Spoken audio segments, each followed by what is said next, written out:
காதல் திருமணங்களை வந்து நீங்க அங்கீகரிக்கணுங்கிறீங்க, ஜாதிகளை ஒழிக்கணும்னு சொல்லி மேடைக்கு மேடை பேசுறீங்க. அப்ப இது மாதிரி நிகழ்வுகள் உங்க ஆட்சியில நடக்குதே, அது எந்த ஆட்சியில நடந்தாலும் தவறுதான். அப்போ அந்த இடத்துல வந்து சட்டம் ஒழுங்கை பாதுகாக்க வேண்டும். அப்புறம் இந்த ஜாதிய படுகொலைகள் இருக்காமல் இருக்கணும்னு சொன்னால் அதற்குரிய நடவடிக்கை. இப்போ இந்த சென்சிட்டிவ் ஏரியான்னு வச்சிங்களேன், அங்கே ப்ரொடெக்ஷன் அதிகமாக போடுங்க. ஒரு லவ் பண்ணாங்க, சரி ரைட், அவங்கள கூப்பிட்டு பேசி சமாதானப்படுத்தி ஏதோ ஒரு விஷயத்தை செஞ்சுருக்கணும். அங்கே இருக்கக்கூடிய ஏற்றத்தாழ்வு எதை காட்டுது? ஜாதி இன்னும் ஒழியலைங்கிறத காட்டுது.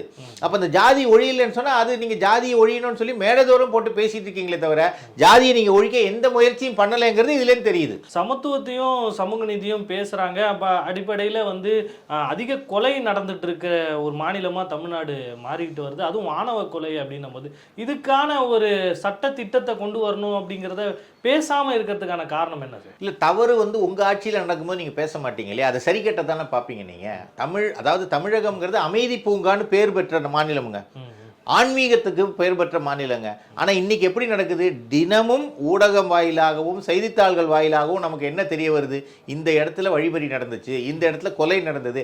அதாவது 80 வயசு மூதாட்டி முதல் 8 வயசு குழந்தை வரைக்கும் இன்னைக்கு என்ன நிலைமையில் இருக்கிறோம்? பெண்கள் பாதுகாப்பே இல்லை.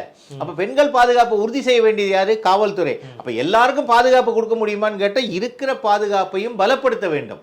அப்போ குற்றவாளிகள் வந்து எப்படி வளர்க்கப்படுகிறார்கள்? குற்றவாளிகள் குற்ற செயலில் ஈடுபடும் போது அவனுக்கு பயமே இல்லாமல் போயிருச்சுல இன்னைக்கு.